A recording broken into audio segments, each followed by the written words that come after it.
बिस्मिल्लाहिर्रहमानिर्रहीम। अस्सलामु अलैकुम वरहमतुल्लाहि वबरकातुहू। एक शख्स नबी करीम सल्लल्लाहु अलैहि वालिहि वसल्लम की खिदमत में हाजिर हुआ और पूछा, ए अल्लाह के रसूल, क़यामत कब आएगी?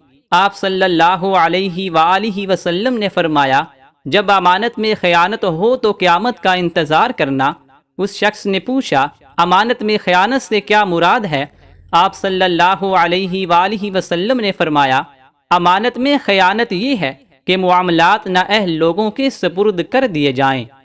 एक आदमी ने नबी करीम सल्लल्लाहु अलैहि वालिहि वसल्लम से अर्ज किया कि या रसूल अल्लाह, मेरे कुछ रिश्तेदार हैं, मैं उनसे सिला रहमी करता हूँ मगर वो मेरी हक तलफी करते हैं।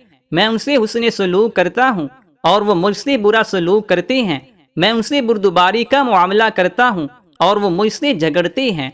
आप सल्लल्लाहु अलैहि वालिहि वसल्लम ने फरमाया कि अगर वाकई ऐसा है तो गोया तुम उन्हें गरम राख खिला रहे हो और अल्लाह ताला की तरफ से तुम्हारे साथ हमेशा एक मददगार रहेगा।